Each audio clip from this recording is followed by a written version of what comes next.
Hello again, everyone. This is Zombie Kids Rule, and this is my last video for today. I think this might be video 4. It's only a tutorial in as much that I will show you how I built this test. It's a combat test, and so once I show you what it does, and once I show the point I'm trying to make, then I will show you how I built this. I'm a big fan of just building tests. Anytime you have a question, I mean, obviously that's how you learn and how you experiment with RPG Maker, but also you can build things just to test a theory or something, and it may not even end up being in your game. It's just maybe game mechanic theory. So the reason I'm doing this, and again, it's a tutorial only in the much that I'll show you how I did it. As I've talked to people, there seems to be this perception that a high hit point, high damage combat system or game with, say, a 20% damage variance, that is somehow different from a low hit point, low damage combat type system in a game with the same variance. There seem to be people who think that, a let's say a 20% variance in the damage that you do is somehow substantively different if you're doing low damage and versus very, very high damage. They seem to think that the 20% variance in a high damage does way, way, way much more damage. And that didn't sound right to me. It didn't make any sense. And so math and me are not always friends. I'm not really this math theoretical type person. So I'm more of a experiment and let's do a test and see how this works. So what I did was I built 3 enemies, and one has 10,000 hit points, one has 1,000 hit points, and one has 100 hit points. And when I show you the inside workings of this to do the test, you'll see that the damage variance of each one and the damage range is essentially just a multiplier, or basically adding zeros. Okay, so if you take 100 hit points and add a zero, it's 1,000, and you add a zero, it's 10,000. I did pretty much the same thing with the damage that's being dealt, and I built this test where once I started, the game is just going to go through, do the combat all by itself. It's automated, and it's going to show me a result, and it's tracking how much damage is being done, and it's tracking how many times we had to hit the enemy in order to get it to below zero for hit points. Very simple concept, very, very simple test. And so I'll run it for you so you can see how it works and what it's doing. And then I'll talk a little bit about the results that I've seen over many, many, many, many tests of this, that I built, and I'll show you how I did it. So let's just do we'll just see it in action first. So I'm going to do the 10,000 hit point monster first. And the game is going to go through and it's going to do it all by itself. And I sped things up because, I was just doing a test. I know exactly what it says. And basically, each time it's determining randomly how much damage to do within a variance range. It's subtracting that damage from the zombie's total hit points, and it's tracking how many times I had to hit the zombie to get it to zero. And so we'll see the end result here. So now the zombie has been defeated. We hit the zombie 11 times to get it below zero. Okay, so remember that, 11 times. Now this zombie has 1,000 hit points, and the damage that we're doing is lower, but it's still a variant of like 20%. And it's doing the exact same thing.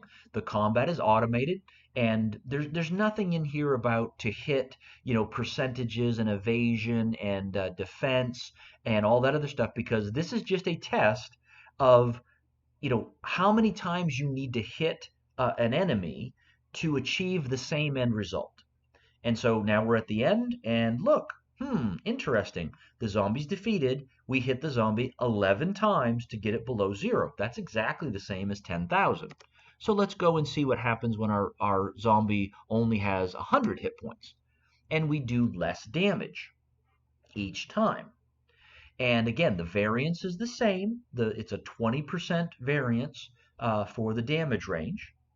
And we'll see if this comes out to be right around 11 or not.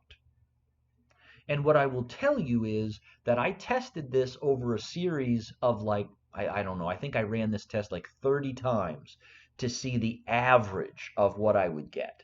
And I'll share with you the results. And look at that, amazing. The zombie's defeated, and we hit the zombie 11 times again. Very, very interesting. So, now my zombies disappear. So what this taught, and again, I did run this many, many, many times just to see how much the results varied. And what I will tell you is that they never varied by more than a single digit. So there were a few times when it took 10 times to hit. There were a few times that it took 12 times to hit. But pretty much on average, every single instance of this, the 10,000 hit points, the 1,000 hit points, and the 100 hit points, it averaged 11 hits each time to kill the enemy. So how did I do this? Very simple. For the first one, it's a 100 hit points. So this is what I did, and the other ones are very similar, just with different numbers involved.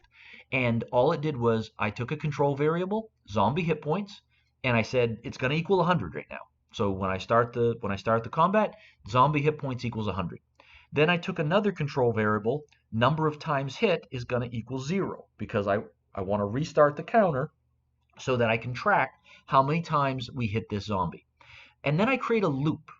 And the loop is where you get to see that where the game just does the combat all by itself, and I don't have to do anything, and it makes it faster for this test. And so I start the loop, and then we have our text that says you attack the zombie, right? And then the control variable, another one, random damage. And this time the control variable random damage is equal 8 to 12. So that's a variance of 20%, basically a 20% variance if my base damage is 10, right? So 20% either way, it's 8 to 12. Then I'm going to do another text that says you hit the zombie for /v for variable 10 damage, right? And variable 10 is that random number of 8 to 12. So the text box is going to tell us how much damage we did to the zombie on that particular random roll. Then it's going to take that zombie hit point variable, the variable 11 zombie hit point, and it's going to subtract the random damage variable, which is variable 10. Okay, so we're subtracting variable 10, the random result roll, from the zombie hit points. Then we're going to add 1 to the variable number times hit. So that is going to be our number of times hit tracker. Then we show a text box that says the zombie has /v for variable variable 11, that's their hit points left. So each time it's going to tell us, we're going to be able to see that it's actually deducting the damage, and then it's also going to tell us you have hit the zombie /v variable number 12 times, which is that number of times hit. So, and I like doing this with my tests, because sometimes when I'm testing something, I will build into the test text display. So it will tell me what random number did I roll, right? What result did I get? Now in the game, I'm not going to do that, and maybe I might want to, but I don't have to do that in the game. I just do it for testing purposes. So when I see it, I can say, okay, yep, I'm getting the random results that I expect, and nothing odd is showing up, and I can see what it's doing, and then I can go back and take that out. So once we get here, the event is going to check a conditional branch. If the variable zombie hit points is less than or equal to 0, so we've essentially killed it, then I'm going to break the loop, right? But if it's not less than or equal to 0, it's going to repeat above, which means it goes back to the beginning of that loop, and it's going to go through this again until this is less than or equal to 0. and then it'll show the final text. The zombie is defeated. You hit the zombie for /v12, so basically variable 12 times, which is the number of times hit. Then it's going to turn control self switch A on, which advances the page, and it basically makes the zombie disappear, right? The sprite goes away, and there is no contents. So that is the first test, right? The first combat. And the next one is exactly the same. It just changes the numbers a little bit. So we had 100 hit points. We had 8 to 12 damage. So, base damage of 10 with a variation of 20, right? So 20% on either side is 8 to 12. So on the next one, the zombie has 1,000 hit points. So we can reuse the variable because the other event's done. It's over. So we reuse the variable. We set it to 1,000. We reuse the variable for number of times hit, and we reset it to 0. This is exactly the same. The loop is the same. This text is the same. This is the exact same, except that now we're doing a random damage of 80 to 120. We just added a 0 to the end, just like we did to the hit points. We added a 0. We add a 0 to the damage range. Instead of 8 to 12, we're doing 80 to 120. Still, same variance. Then this is the same for how much damage we're doing. This is the same. We're subtracting the random damage from the zombie hit point variable. We're adding 1 to the number of times hit.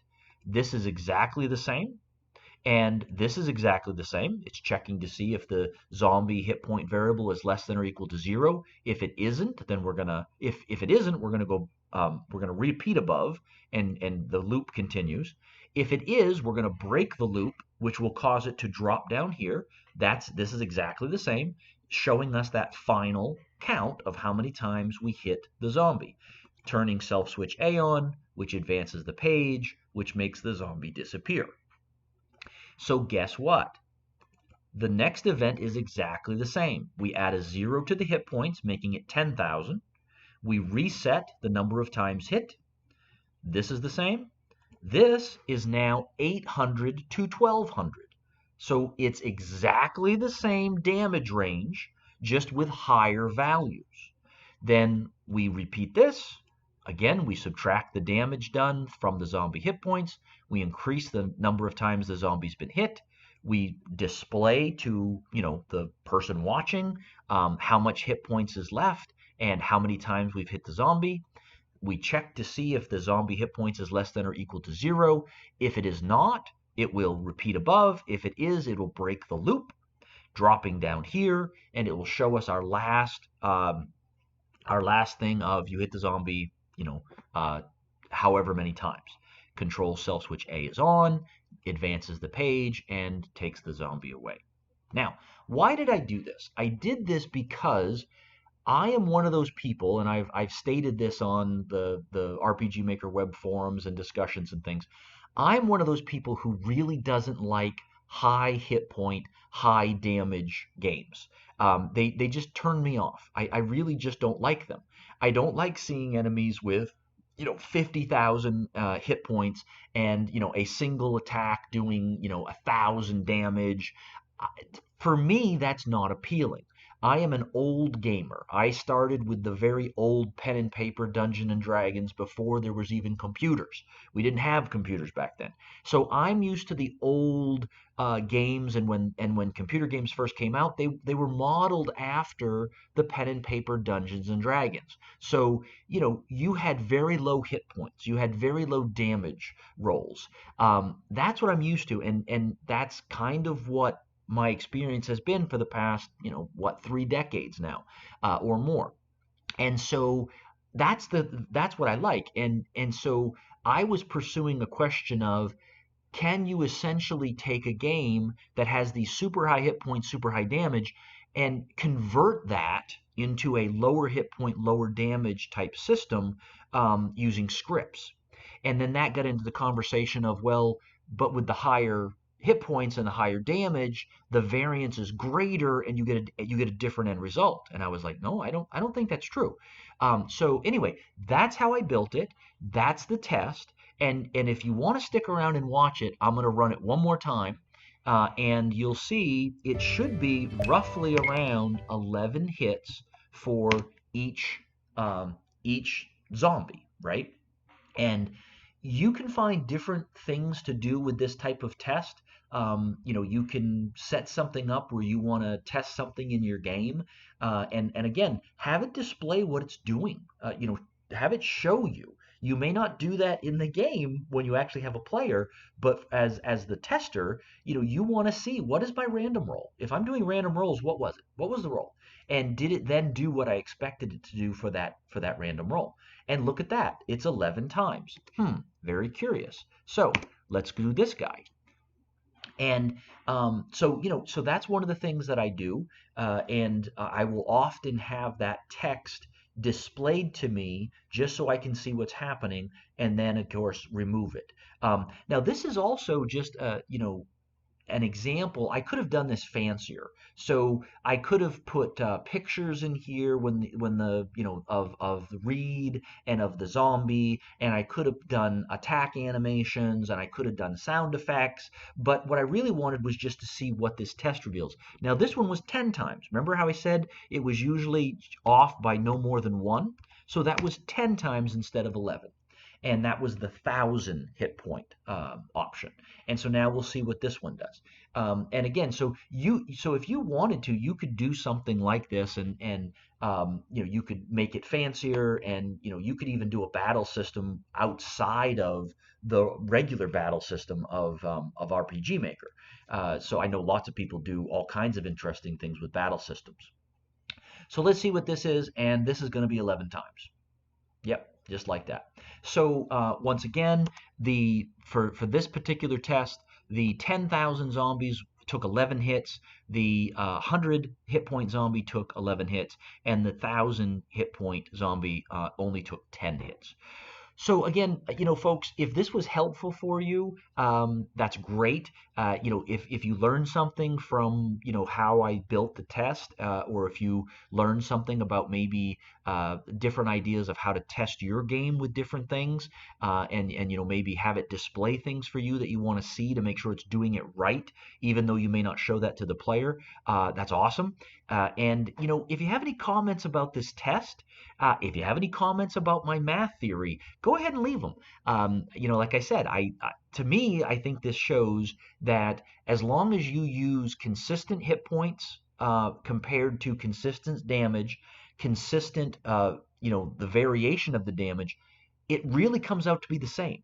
And then if you were to add in, the evasion, and you were add in defenses, but you made them the same for each test, I got a feeling you could put as much effort into this as you want, but I got a feeling that if you added those things consistently to each test, I think the end results are going to be roughly the same. That it's going to take approximately the same amount of hits, successful hits, to actually defeat the enemy. Now, I could be way off, and here's a challenge to you. If you think I'm way off, build a test that demonstrates that I'm way off, and then post a link to it and say, hey, you know what? You're crazy. You don't know what you're talking about. You and math definitely don't get along. Here's an example of what I did. Here's the results, and then show everyone how you built it so that we can take a look at it and say, yeah, you know what? You're right. You did this, you did that. It's all consistent. You were fair, and you got different results, and you show that high is better, or whatever. Probably the proof would be that the desire is that higher is better. But hey, however it turns out, share it. Again, I hope this helps. I hope this is informative. By all means, leave comments. Let me know what you think. And if this channel is helpful to you, if these tutorials are helpful to you, I'm going to post as much as I can that I think is helpful as I'm learning, and all the stuff that I've experienced. Please like, subscribe, get notifications, leave comments. I actually try to respond to every comment that I get, and I like having that dialogue and interaction. And if you have resources that you want to share with everybody that comes here and visits, by all means, drop them in the comment section. And now I'm going to go off for the rest of the night. Maybe play with my 1X Player Mini, which I'm also supposed to be making videos for, but those are harder to make. And so I'm going to go experiment with some games. And I will say, and I'll mention it on another video for the 1X Player, RPG Maker MV at least runs on the 1X Player Mini, AMD. It's a computer, it should run. It's not very user friendly, meaning that you're not going to be able to use joysticks and buttons. You probably would have to connect a mouse and a wireless keyboard to it. But if you had that 1X Player Mini, or I'm assuming the Steam Deck, and then you connected, that handheld to a monitor or a TV, you connected a mouse, you connected a wireless keyboard, and you're going to be able to use RPG Maker MV and MZ probably from one of those handheld devices. And because it synced my OneDrive, I had the game that I had created on my laptop for RPG Maker MV, and it booted right up with my 1X player. Handheld. So that's really cool news, but you're not going to probably be programming games on trying to use joysticks and buttons and stuff like that, because I just don't think that's going to be feasible. You can touch screen and you can do stuff like that, but it's going to be horrendously slow. But another positive thing, every RPG Maker I've tested so far on my handheld works perfectly fine. And so that's kind of cool too. Anyway, thanks folks. Have a great night, and I will see you later.